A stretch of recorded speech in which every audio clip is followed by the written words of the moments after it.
যুক্তরাষ্ট্রের নেতৃত্বাধীন জোট যদি ইরানে কোনো ধরনের স্থল অভিযান শুরু করে তবে ইরানের সশস্ত্র বাহিনীকে সহায়তা করতে চেচেন যোদ্ধারা দেশটিতে মোতায়েন হতে প্রস্তুত বলে জানিয়েছে। সোমবার ৩০ মার্চ চেচেন নেতা রমজান কাদিরভের অনুগত এই দুর্ধর্ষ যোদ্ধা বাহিনী প্রেস টিভির এক প্রতিবেদনে তাদের এই প্রস্তুতির কথা ঘোষণা করেছে। তারা চলমান এই সংঘাতকে একটি ধর্মীয় যুদ্ধ হিসেবে অভিহিত করেছে এবং মার্কিন আগ্রাসনের বিরুদ্ধে লড়াই করাকে জিহাদ হিসেবে বর্ণনা করেছে। মূলত গত ২৮ ফেব্রুয়ারি তেহরান ও ওয়াশিংটনের মধ্যে পরমাণু আলোচনার মাঝপথে ইরানের সর্বোচ্চ নেতা আয়াতুল্লাহ সাইয়েদ আলী খামেনি এবং বেশ কয়েকজন শীর্ষ সামরিক কর্মকর্তাকে হত্যার পর থেকেই এই যুদ্ধের সূত্রপাত হয়, যা এখন এক ভয়াবহ আঞ্চলিক সংকটের রূপ নিয়েছে। কাদিরভপন্থী এই যোদ্ধারা, যারা কাদিরভ তাসি নামেও পরিচিত, জানিয়েছে তারা এই লড়াইকে শুভ ও অশুভের মধ্যকার এক লড়াই হিসেবে দেখছে এবং ইরানকে রক্ষা করাকে তাদের আদর্শিক দায়িত্ব বলে মনে করে।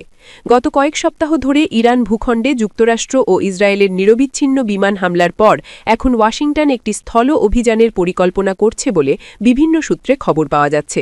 এই প্রেক্ষাপটে চেচেন যোদ্ধাদের এই আগাম ঘোষণা যুদ্ধের ভূ রাজনৈতিক সমীকরণকে আরও জটিল করে তুলেছে। এর আগে এই যোদ্ধাবাহিনী ইউক্রেন সহ বিভিন্ন সম্মুখ সমরে রাশিয়ার হয়ে লড়াই করার অভিজ্ঞতা অর্জন করেছে, যা তাদের সামরিক গুরুত্বকে আরও বাড়িয়ে দিয়েছে। অন্যদিকে এই যুদ্ধে ইউক্রেনের সম্পৃক্ততা নিয়ে তীব্র উদ্বেগ প্রকাশ করেছে ইরান। জাতিসংঘে নিযুক্ত ইরানের রাষ্ট্রদূত আমির সাইদ ইরাভানি জাতিসংঘ মহাসচিব আন্তোনিও গুতেরেস এবং নিরাপত্তা পরিষদের কাছে লেখা এক চিঠিতে দাবি করেছেন যে ইউক্রেন এই অঞ্চলে শত শত বিশেষজ্ঞ পাঠিয়েছে। প্রেস টিভির প্রতিবেদন অনুযায়ী ইরাভানি অভিযোগ করেছেন যে ইউক্রেন সরাসরি যুক্তরাষ্ট্র ও ইসরায়েলের নেতৃত্বাধীন সামরিক আগ্রাসনে সক্রিয়ভাবে অংশগ্রহণ করছে। ইরানের পক্ষ থেকে সতর্ক করা হয়েছে যে ইউক্রেনের এই ধরনের হস্তক্ষেপ যুদ্ধের পরিধিকে আরও বিস্তৃত করতে পারে এবং এতে আন্তর্জাতিক স্থিতিশীলতা হুমকির মুখে পড়বে।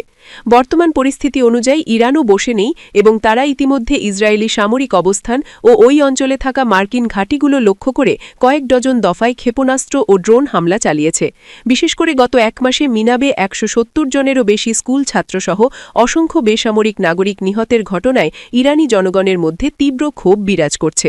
চেচেন যোদ্ধাদের সম্ভাব্য অংশগ্রহণ এবং ইউক্রেনীয় বিশেষজ্ঞের উপস্থিতির খবর মূলত এই যুদ্ধকে কেবল দুই দেশের মধ্যে সীমাবদ্ধ না রেখে একটি বৈশ্বিক প্রক্সি যুদ্ধের দিকে ঠেলে দিচ্ছে।